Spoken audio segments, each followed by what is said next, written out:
السلام علیکم ناظرین، آپ دیکھ رہے ہیں اے بی نیوز اور میں ہوں آپ کا میزبان حمزہ اسلام۔ کل 31 اگست کو چین کے شہر تیانجن میں ہونے والے شنگھائی تعاون تنظیم کا 25واں سربراہی اجلاس عالمی توجہ کا مرکز رہا۔ اس اجلاس میں دنیا کے 20 سے زائد ممالک کے سربراہان شریک ہوئے، جن میں چین، روس، پاکستان، انڈیا، ترکی، ایران اور وسطی ایشیا کے اہم رہنما شامل تھے۔ ناظرین، سب سے پہلے بات کرتے ہیں وزیر اعظم پاکستان شہباز شریف کی کل کی سرگرمیوں پر۔ وزیر اعظم نے تیانجن یونیورسٹی کے طلباء اور اساتذہ سے خطاب کرتے ہوئے کہا کہ چین آج اس مقام پر ہے وہ صرف دعاؤں سے نہیں بلکہ اپنے عوام اور قیادت کی انتھک محنت اور خلوص سے حاصل کیا ہے۔ انہوں نے کہا ہے کہ پاکستان اپنے دوست چین کی ان شاندار کامیابیوں پر فخر محسوس کرتا ہے۔ شہباز شریف نے کہا کہ پاکستان اور چین کی تقدیر ایک دوسرے سے جڑی ہوئی ہے اور پاکستان کو چاہیے کہ چین کی یونیورسٹی میں موجود علم اور ٹیکنالوجی سے بھرپور فائدہ اٹھا کر اپنے ملک میں زرعی اور معاشی ترقی کو فروغ دے۔ انہوں نے خاص طور پر وہاں موجود پاکستانی طلباء کو نصیحت کی کہ وہ جدید ٹیکنالوجی سیکھ کر وطن واپس آئیں اور اپنی قوم کی خدمت کریں۔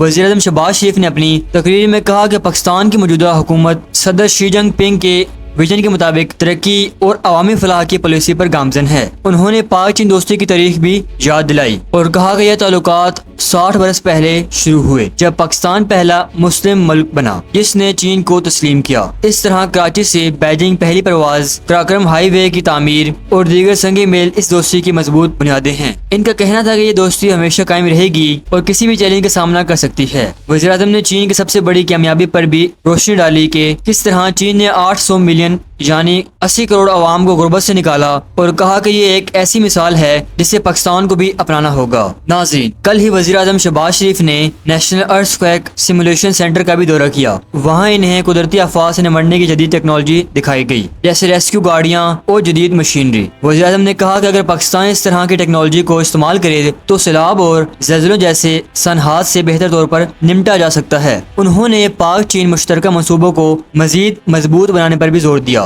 اب بات کرتے ہیں کل کی اہم سفارتی ملاقاتوں کی۔ وزیر اعظم شہباز شریف نے ترکی کے صدر رجب طیب اردوان سے ملاقات کی۔ صدر اردوان نے پاکستان میں حال سیلاب پر افسوس کا اظہار کیا اور کہا کہ ترکی پاکستانی عوام کے ساتھ کھڑا ہے۔ اس کے علاوہ وزیر اعظم نے روس کے صدر پیوٹن، ملیشیا کے صدر انور حبیب، بیلاروس کے صدر لوکاشینکو، آذربائیجان کے صدر الیوف، تاجکستان، ترکمانستان کے صدور سمیت کئی عالمی رہنماؤں سے بھی غیر رسمی ملاقاتیں کی۔ چینی صدر شی جن پنگ نے کل شام عالمی رہنماؤں کے اعزاز میں عشائیہ دیا اور اپنے خطاب میں کہا کہ شنگھائی تعاون تنظیم پر اب پہلے سے زیادہ ذمہ داریاں عائد ہوتی ہیں، خاص طور پر خطے میں امن، استحکام اور ترقی کے حوالے سے۔ ناظرین، کل کے اجلاس میں ایک اور اہم پیش رفت چین اور بھارت کے تعلقات کے حوالے سے سامنے آئی۔ بھارتی وزیر اعظم نریندر مودی نے صدر شی جن پنگ سے ملاقات میں کہا کہ بارڈر پر سکون قائم ہے اور یہ دونوں ممالک کے تعلقات کے لیے نہایت ضروری ہے۔ انہوں نے کہا کہ چین اور بھارت کی 2.8 ارب آبادی کے مفادات ایک دوسرے سے جڑی ہوئی ہیں